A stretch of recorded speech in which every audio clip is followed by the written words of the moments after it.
Сәлеметсіздер ме? Менің есімім Ересбаев Жасырбек. Бүгінгі эссенің тақырыбы бұл қазақ мемлекеттігінің дәстүрлері. Қазақ мемлекеттігінің тарихы бұл ұлттың рухани тереңдігін, саяси кемелдігін және бірлікке деген ұмтылысын айқындайтын ұлы жол. Мемлекеттілік дәстүрі бұл тек саяси бірлік формасы емес, бұл халықтың өзін өзі басқару қабілеті, еркіндікке деген саналы көзқарасы мен тарихи тәжірибесі. Қазақ жері ежелден өркениеттердің тоғысқан аймағы болған. Мұнда мыңдаған жылдар бойы түрлі тайпалар мен халықты өмір сүріп, өз билік жүйесін, мәдениетін және құқықтық нормаларын қалыптастырды. Осылайша қазақ мемлекеттілігінің негізі бір күнде пайда болған жоқ. Ол ежелгі және орта ғасырлық мемлекеттердің сабақтастығы мен бірізділігінің жемісі болды. Бүгін мен осы эсседе қазақ мемлекеттігінің дәстүрін төрт маңызды тарихи кезең арқылы қарастырамын.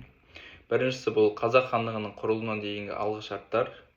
Екіншісі қазақ хандығының құрылуы мен территориясының қалыптасуы. Үшіншісі мемлекеттіліктің қайта жаңғыру кезеңдері.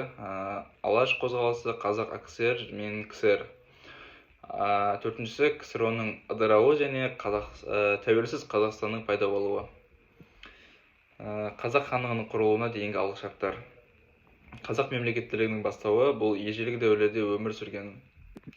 Қазақ хандығының құрылуына дейінгі алғы шарттар. Қазақ мемлекеттілігінің бастауы бұл ежелгі дәуірлерде өмір сүрген Сақ, Ғұн, Үйсін, Қаңлы, Түркі және Қыпшақ мемлекеттерінің бастауы болады. Бұл халықтар қазіргі Қазақстан жерін мекендеп, мемлекеттің алғашқы нышандарын қалыптастырды. Біздің заманымыздан бұрын 7-3 ғасырларда өмір сүрген сақтар, мысалы, алғашқы әскери демократиялық мемлекеттердің бірі. Олар жеке әскер ұстады, патшайымдар ел басқарды, мысалы Томирис. Ал ел ішінде ортақ заң мен тәртіп сақталды. Сақтар мемлекеттілік рухын, жер мен еркіндік идеясын ұлттық мәңгілік ұранына айналдырды. Біздің заманымыздан бұрын 3 ғасырдан бастап ғұндар күшейіп, қазіргі Қазақстан аумағын және одан тыс жерлерді биледі. Мөде кезінде ғұндар күшті орталықтанған мемлекетке айналды. Ол басқаруда тәртіп, салық жүйесі мен әскери ұйым енгізді. Ғұндардан қалған мемлекеттік тәртіп дәстүрі түркілер мен кейін қазақтарға тікелей әсер етті. Біздің заманымыздан бұрын 1 ғасырларда Жетісу мен Сыр бойында Үйсін және Қаңлы мемлекеттері өмір сүрді. Оларда тұрақты астана, әкімшілік және дипломатиялық қатынастар болды. Мысалы, Үйсіндер Қытаймен одақ құрып, өз елінің шекарасын қорғауға қабілетті әскер ұстаған. Үйсіндердің хан кеңесі мен ақсақалдар билігі кейін қазақ қоғамындағы билер институтының бастауына айналды. Түркі дәуірі. 6-8 ғасырлардағы түркі қағанаттары қазақ мемлекеттігінің рухани мектебі болды. Қағанаттың құрылымы ел және жер ұғымдарын қастерлеу дәстүрі кейін қазақ мемлекеттілік философиясының өзегіне айналды. Күлтегін, Білге қаған және Тоныкөк ескерткіштерінде мемлекетті сақтау мен халық бірлігін қорғау идеясы айқын жазылған. Түркі халқы үшін түнде ұйықтамадым, күндіз отырмадым, дейді Тоныкөк. Бұл сөздер халыққа қызмет ету идеясын, яғни ел мүддесін және бастан жоғары қою дәстүрін көрсетеді. Қарахан, Қыпшақ және Алтын Орда дәуірлері. 10 ғасырда құрылған Қарахан мемлекеті ислам дінін ресми түрде қабылдап, мемлекеттік басқару жүйесін діни және құқықтық негізде дамытты. Қарахандықтар кезеңінде түркі тілінде жазылған Құтадғу білік еңбегі мемлекеттік басқару туралы алғашқы трактаттардың бірі болды. Осы кезеңнен бастап заң мен әділеттілік мемлекетті басқарудың басты қағидасына айналды. Қыпшақтар мен Оғыз мемлекеттері. Олар әскери тәртіп пен сыртқы саясатты дамыту арқылы дала дипломатиясының негізін қалады. Қыпшақтар Еуропа кеңістігінде ең қуатты күшке айналды. Олардың әскери тәжірибесі кейін қазақ хандығының құрылымында сақталды. Ал 13-14 ғасырларда құрылған Алтын Орда, Ақ Орда, Моғолстан бұлар қазақ хандығының тікелей тарихи негізі. Бұл мемлекеттерде билік жүйесі, салық саясаты, заң мен тәртіп орнады. Мысалы, Алтын Орда дәуірінде жарлық пен билік кеңесі ұғымдары енгізілді. Бұл кейін қазақ хандарының дәстүріне айналды. Яғни, қазақ мемлекеттілігі осы мемлекеттердің сабақтастығының табиғи жалғасы. Қазақ хандығының құрылуы мен территориясының қалыптасуы. 15 ғасырдың ортасында Керей мен Жәнібек сұлтандар өз ру тайпаларымен Әбілқайыр ханның билігіне наразылық танытып, Шу мен Қозыбасы өңіріне қоныс аударды. Моғолстан ханы Есенбұға оларға жер беріп, одақтас ретінде қолдау көрсетті. Осылайша 1465-66 жылдары қазақ хандығы құрылды. Қазақ хандығының құрылуы тек саяси оқиға емес, бірнеше ғасырлық тарихи дамудың заңды жалғасы болды. Хандықтың мақсаты жердің тұтастығын сақтау, елдің бірлігін қамтамасыз ету және әділ билік орнату. Қасым хан тұсында хандықтың шекарасы кеңейіп, халық саны миллионнан асты. Ол Қасым ханның қасқа жолы заңын жасап, қоғамды реттейтін құқықтық жүйе қалыптастырды.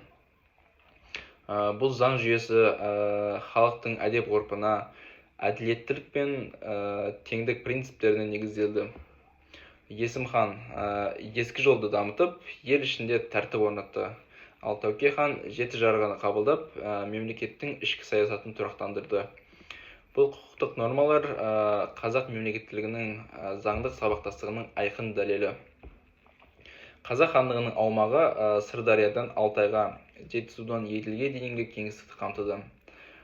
Бұл қазіргі Қазақстанның территориялық негізін қалыптастырған алғашқы мемлекеттік құрылым еді. Мемлекеттіліктің қайта жаңғыру кезеңдері. Алаш қозғалысы және зиялылардың рөлі. 20 ғасырдың басында Ресей империясының отарлық саясаты күшейіп, қазақ халқының жері тартып алынды, билік жүйесі жойылды, ал рухани өмір шектелді. Дегенмен осы қиындықтар елдің ұлттық санасын оятты. 1905 және 1917 жылдар аралығында қазақ халқының жаңа буын зиялылары білім алған, ел тағдырына бей-жай қарамайтын тұлғалар саясат сахнасына шықты. Алаш қозғалысы бұл ұлттың тәуелсіздікке, теңдік пен білімге ұмтылған саяси және рухани қозғалысы еді. 1917 жылы желтоқсанда Орынбор қаласында өткен екінші жалпы қазақ съезінде Алаш автономиясы жарияланды. Бұл оқиға қазақ халқының өз мемлекеттілігін қайта жаңғырту жолындағы алғашқы нақты қадамы болды. Алаш партиясының бағдарламасында мынандай негізгі бағыттар көрсетілді. Біріншісі мемлекеттік тәуелсіздік, яғни Ресей құрамында болса да өзін-өзі басқару құқығы. Екіншісі жер мәселесі, қазақ жері қазақ халқының меншігі болуы тиіс. Үшіншісі білім мен ғылым, мектептер мен жоғары оқу орындарын ашу, ана тілінде білім беру. Төртіншісі сот жүйесі, әділдік пен заң үстемдігін қамтамасыз ету. Бесіншісі дін мен мәдениет еркіндігі, исламды дамыту мен ұлттық салт дәстүрді сақтау. Алаш көсемдерінің әрқайсысы мемлекеттіктің түрлі саласында үлес қосты. Мысалы, Әлихан Бөкейхан бұл автономияның саяси күш басшысы болды. Ресей мемлекеттік думасының депутаты федерализм мен демократия идеясын ұсынды. Ахмет Байтұрсынұлы болса, тіл оқу ағарту саласында реформа жасап, қазақ тілінің грамматикасын жүйеледі. Және де қазақ газетасын шығарды. Міржақып Дулатұлы Оян қазақ еңбегінде халықты азаттыққа, білім мен бірлікке шақырды. Мұстафа Шоқай Түркістан тәуелсіздігін халықаралық деңгейде қорғап, эмиграцияда ел мүддесін насихаттады. Алаш қозғалысы қазақ халқының саяси мәдениетін жаңа деңгейге көтеріп, заманауи мемлекет идеясының негізін қалады. Өкінішке қарай 1920 жылдары кеңестік билік орнап, алаш жетекшілерінің көпшілігі қуғынға ұшырап, атылды немесе айдалды. Бірақ олардың идеясы халықтың жадында мәңгі сақталды және тәуелсіз Қазақстанның рухани іргетасына айналды. Қазақ АКСР 1919 жылы Ленин қол қойған Қазақ өлкесін басқару жөніндегі революциялық комитет туралы декреттің негізінде 1920 жылы 26 тамызда Ресей Кеңестік Федеративтік Республикасының құрамында Қазақ автономиялық Кеңестік Социалистік Республикасы құрылды. Бұл қазақ халқының кеңестік кезеңдегі мемлекеттілігінің алғашқы формасы болды. Республика құрамында қазіргі Қазақстанның көп бөлігі мен Ресейдің кейбір аймақтары кірді. Астанасы Орынбор, кейін Қызылордаға ауысты, ал 1929 жылы Алматы қаласына ауысты. Қазақ АКСР құрылу елдің мәдени, саяси өмірінде үлкен өзгеріс әкелді. Мысалы, қазақ тілінде білім беру жүйесі қалыптаса бастады. Ғылым мен әдебиет дамуына мүмкіндік туды. Әйелдер теңдігі мен сауат ашу қозғалыстары жүргізілді. Алайда 1920-30 жылдар ауыр сынақтарға толы болды. Ұйымдастыру саясаты кезінде шаруалардың малы тартып алынды. Ашаршылық кезінде, мысалы, 1931-33 жылдары сол кезеңдерде миллиондаған қазақ қырылып, жартысына жуығы басқа елдерге көшіп кетті. Қуғын-сүргін жылдарында алаш қайраткерлері мен ұлттық интеллигенция жойылды. Соған қарамастан Қазақ АКСР кезеңі мемлекеттіліктің үзілмей сақталған уақыты болды. Сол дәуірде ұлттық кадрлар, ғалымдар мен саясаткерлердің жаңа буыны қалыптасты. Қазақ КСР 1936 жылы 5 желтоқсанда қабылданған КСРО Конституциясы бойынша Қазақ АКСР мәртебесі көтеріліп, Қазақ Кеңестік Социалистік Республикасы болып қайта құрылды. Бұл қазақ халқының саяси тұрғыдан толыққанды одақтас республика дәрежесіне жету еді. Қазақ КСР КСРО құрамында болғанымен, өзінің конституциясы, мемлекеттік рәміздері, үкіметі және жоғары кеңесі болды. Бұл кезеңде елдің өнеркәсібі, ауыл шаруашылығы мен білім беру салаларында қарқынды дами бастады. 1941-45 жылдардағы Ұлы Отан соғысында 1 миллионнан астам қазақстандық майданға аттанып, 500 мыңнан астамы қаза тапты. Бауыржан Момышұлы, Мәлік Ғабдуллин, Әлия Молдағұлова, Мәншүк Мәметова сияқты батырлар елдің даңқын асырды. Соғыстан кейінгі жылдары Қазақстан индустриялы аймаққа айналды. Теміртау, Қарағанды, Өскемен, Павлодар сияқты ірі өндіріс орталықтары ашылды. 1950-1960 жылдары тың және тыңайған жерлерді игеру бағдарламасы жүзеге асты. 1970-80 жылдары Қазақ КСР ғылымы мен мәдениеті өркендеді. Мысалы, Қаныш Сәтбаев, Дінмұхаммед Қонаев, Мұхтар Әуезов, Шәмші Қалдаяқов, Бибігүл Төлегенова сынды тұлғалар елдің мәдени дамуына үлес қосты.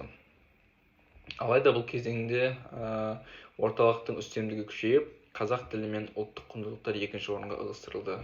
Дегенмен халықтың ішкі рухы сақталып, 1986 жылы желтоқсан көтерілісінде сол рух жаңғырды.